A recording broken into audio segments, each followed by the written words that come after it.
चिंतन श्री गुरुदेव दत्त श्री स्वामी समर्थ राजाधिराज योगीराज श्री स्वामी समर्थ महाराज यांच्या चरणी त्रिवारवंदन आणि सर्वांना माझा श्री स्वामी समर्थ।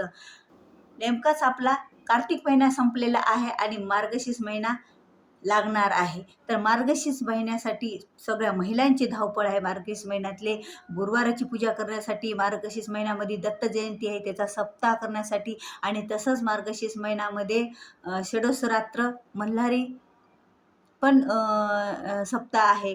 असे सगळे आपल्याला सेवा आहे त्या मार्गशीर्ष महिन्यामध्ये। प्रत्येक सेवा करायला महिलांनी सुरुवात केलेली आहे, स्वामीचरित्र वाचायला सुरुवात केलेली आहे आणि प्रत्येक गोष्टी त्यांची तयारी आहे। गुरुवारच्या महालक्ष्मीची पूजा करण्यासाठी पण अशा खूप सेवामध्ये त्या तत्पर आहेत। पण मी आजच्या व्हिडिओमध्ये तुम्हाला एक एवढी महत्त्वाची गोष्ट, एवढा सोपा उपाय सांगणार आहे जे मार्गशीर्ष महिन्यामध्ये आपल्या घरात करण्याचा आणि त्याला एकही मिनिट वेळ लागत नाही असा हा उपाय आहे। आणि या उपायानं एवढे आपल्यावर लक्ष्मी नारायण प्रसन्न राहणार आहेत, कारण हा मार्गशीर्ष महिना आणि मार्गशीर्ष महिन्यामध्ये सर्वात विशेष म्हणलं तर जशी दत्त गुरूंची, दत्त महाराजांची पूजा आपण केली जाते तसंच लक्ष्मी नारायणाची पूजेला पण महत्त्व आहे। म्हणूनच तर आपण मार्गशीर्ष महिन्यामध्ये गुरुवार आहेत आपले लक्ष्मीपूजनाचे। तर आता ही एक सेवा आहे या महिन्यामध्ये। मार्गशीर्ष महिन्यात मासात मास पवित्र मास, जसं आपण मासात मास श्रावण मास आहे त्या श्रावण मासाप्रमाणेच या मार्गशीर्ष मासाला पण तेवढंच महत्त्व आहे। तर या मार्गशीर्ष महिन्यामध्ये आपल्याला आता ही 1 मिनिट पण न लागणारी सेवा कोणती आहे बरं ही बघूया। तर 1 मिनिट सुद्धा नाही लागणारी सेवा म्हणजे आपल्याला फक्त आपल्या देवघरासमोर आपण जो रोज दिवा लावतो, दीप आपण प्रज्वलित करत असतो पूजा करायला, सकाळ सायंकाळ आपण दीप प्रज्वलित करतो। काही महिलांचा दिवसभर पण देवघरासमोर आपला दिवा चालूच राहतो देवघरामधला।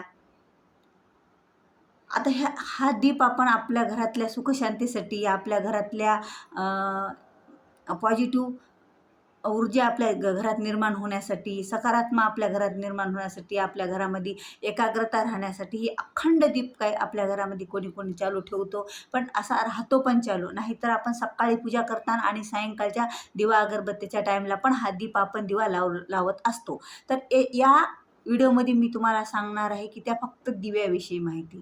तर त्या मार्गशीर्ष महिन्यामध्ये विशेष विष्णूला प्रिय असणारी ही सेवा आहे आणि विष्णू लक्ष्मी नारायणाला आवडणारी ही सेवा। जिथे विष्णू तिथे लक्ष्मी, नारायण लक्ष्मीचा असा जोडाच आहे। तर फक्त तो दिवा आपल्याला तिळाच्या तेलाचा 1 महिनाभर लावायचा आहे। 1 महिनाभर, एकही दिवस मधामध्ये दुसरं तेल आपल्याला वापरायचं नाही आहे। मार्गशीर्ष महिना पूर्ण आपल्याला तिळाच्या तेलाचा दिवा लावायचा आहे। आता तिळाचं तेल आता आपण मार्केटमध्ये आणू शकतो, सगळ्यांना माहीत आहे, आपण आणतो। आपण ज्या किराणा याच्याकडे आणतो त्यांना विचारून आपण तिळाचं तेल आता बॉटल भेटतात, आपण आणू शकतो। आणि त्याच तिळाचं तेल आपल्या घरात आणून ठेवायचं। तेवढं लागल, आपण जशा प्रकारे दिवसभर दिवा ठेवायचा असलं ठेवा, असं काही हरकत नाही।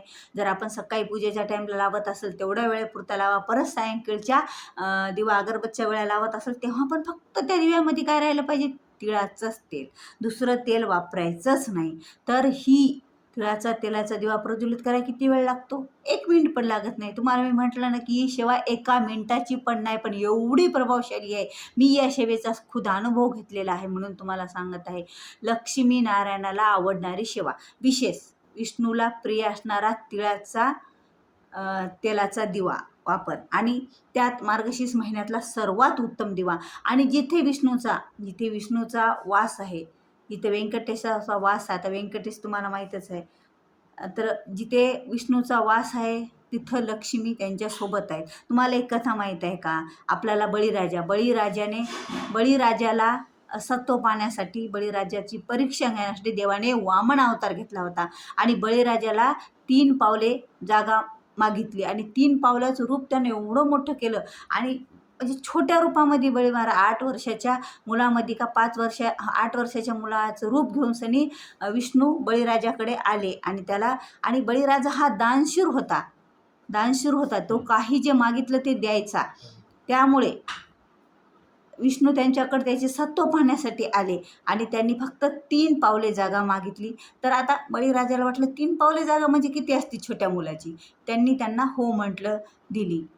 तर त्यांनी एवढं मोठं आपलं धिप्पाड आपलं रूप तयार केलं की तो तर विश्वकर्ता, विश्व एवढं रूप त्यांनी तयार केलं. खूप मोठं त्यांची जमिनीवर पाय टाकले तर आकाशापर्यंत त्यांचं वरचा भाग गेला, डोकं गेलं. असा एवढं मोठं त्याने रूप तयार केलं. आणि त्या रूप तयार केलं तर तेव्हा म्हणले आता दे म्हणणे मला 3 पावलं जमीन. आता त्यांनी 3 पावलं जमीन दिली. आता 1 पाऊल त्यांनी आपल्या पृथ्वी तलावर टाकला आणि 1 कुठं टाकणार? मग 1 पाऊल त्यांनी म्हणजे आकाशात याच्यावर टाकला, अवकाशामध्ये. आता असे झाले 2 पावलं. आता मग जमीनच राहिल्या, 3रा पाऊल कुठं ठेवलं म्हणे. आणि ह्यांनी जे वचन दिलेलं असते बळीराजाने, ते बळीराजा ते वचन पूर्ण करतच असतात. एवढे दान सुरू असतात. म्हणे देवा आता माझ्याकडे दुसरी जागा देण्यासाठी नाही तर तुम्ही माझ्या डोक्यावर हे पाऊल ठेवू शकता. मी तुमचं पाऊल खाली जाऊ देणार नाही. तुम्हाला मी 3 पावले जमीन देणार आहे ना, तर आता माझ्याकडे जमीन नाही उरली तर तुम्ही माझ्या डोक्यावर हे तुमचं पाऊल ठेवा. मग त्याची एवढी श्रेष्ठ भक्ती पाहून श्री विष्णूने त्यांच्या डोक्यावर पाऊल ठेवलं आणि त्यांना पाताळात पोहोचलं. आणि पाताळामध्ये त्यांना खूप बळीराजा होता, तिथं पण त्यांनी त्यांचं राज्य उत्पन्न करून ते सुखात आत्ता पण बळीराजाचं राज्य पाताळात आहे असं म्हणतात. मग आता त्यांनी सांगितलं की काय महाग, काय वर काय मागायचं ते माग, मी तुझ्यावर प्रसन्न झालो असं विष्णूने बळीराजाला सांगितलं. तर बळीराजाने त्यांना एवढंच माहितलं की विष्णुदेवा तुम्ही माझ्या घरात राहायचं, सतत माझ्या घरी राहायचं. तर विष्णू म्हणले तू एवढा भक्त मोठा आहे, जे मागितलं ते दान सुरू आहे, ते मी तुझ्या दारावरचा पहारेकरी होऊन राहतो. कारण देव हा भक्तासाठी काही करत असतो. देव हा भक्तासाठी काही करत असतो. आपल्याला माहीतच आहे, संत जनाबाई सोबत श्री विठ्ठल दळू लागलेले आहे, दळलेला आहे, गौऱ्या लावू लागलेले आहेत. आणि संत चोखोबा, संत यांच्यासोबत, संत रोहिदास सोबत त्यांनी असे प्रत्येक याच्यासोबत तयार करू लागले. त्यांना जे ज्यांचा व्यवसाय ते व्यवसाय ते करू लागत होते. असे हे देव आपल्या भक्तासाठी धावून आलेले असतात. त्यांच्यासाठी कोणतंही काम करायला तयार होतं. फक्त त्यांना भक्ती पाहिजे, मनातून श्रद्धा पाहिजे, त्यांच्यावर विश्वास पाहिजे. सगळ्यात महत्त्वाची गोष्ट विश्वास पाहिजे. त्यावेळेला हे पहारेकर तिथं मग लक्ष्मी माता म्हणल्या, जिथं माझा विष्णू, जिथं माझा पतिदेव, जिथं माझा नवरा, तिथंच मी राहणार. मग लक्ष्मी ही विष्णूला सोडून कधीच राहत नसते. म्हणून ह्या मार्गशीर्ष महिन्यामध्ये विष्णूला प्रिय असणारा दिवा आपल्या घरामध्ये तेलाचा तेवत ठेवायचा. त्यामुळे विष्णू आपल्या घरात वास करणार. विष्णू सोबत आपल्याला लक्ष्मी माता आपोआपच येणारच. कारण विष्णूला सोडून लक्ष्मी माता राहत नसतात. तर अशी ही विष्णू लक्ष्मी नारायणाची फक्त दिव्यातलंच आपल्याला दिवाच फक्त प्रज्वलित करायचा, बाकी काही नाही. 1 मिनिटसुद्धा लागत नाही दिवा प्रज्वलित करायला.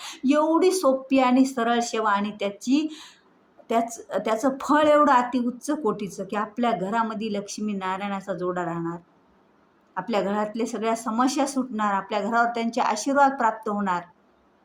खरंच महिलांनो, ही सेवा आवर्जून तुम्ही आपल्या घरामध्ये करा. ही सेवाची संधी सोडू नका. कारण मार्गशीर्ष महिन्यात फक्त तिळाच्या तेलाचा दिवा लावा आणि आपल्या घरामध्ये लक्ष्मी नारायणाला बोलवा. आपल्या घरामध्ये लक्ष्मी नारायणाचा वास राहतो. ही सेवा तुम्ही करून बघा. एवढी सोपी आणि सरळ आणि साधी सेवा. व्हिडिओ आवडल्यास व्हिडिओला लाईक करा, शेअर करा, नवीन असलाल तर सबस्क्राईब करा. झालेली सेवा श्री स्वामी चरणी अर्पण. श्री स्वामी समर्थ.